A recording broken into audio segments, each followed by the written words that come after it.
చూడండి దారి అయితే చూడండి, మొత్తం కూడా రాళ్ళ దారి అండి.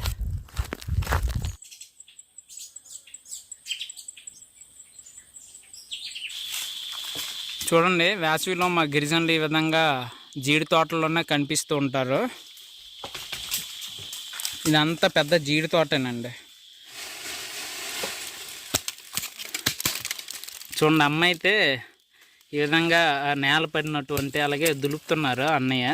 ఆ దులుపునటువంటి పళ్ళలో ఉన్నటువంటి పిక్కలను అయితే ఈ విధంగా కవర్లలో సేకరిస్తున్నారు.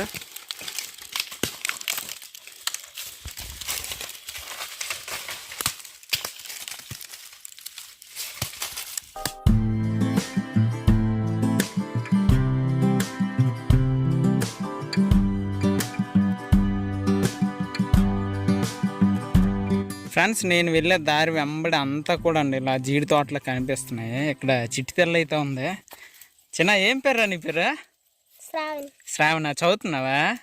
ఎన్నో తరగతి? 2వ తరగతా? అబ్బా, జీడిపెక్కలు ఇవన్నీ నువ్వే ఏరిసావా? ఏమైతే అక్కడ అలా నిల్చుండిపోయావు? ఊరు ఎలా ఉందో మీరైతే ఇక్కడ చూడొచ్చు. ఎంట్రన్స్లో ఇక్కడైతే పిల్లలు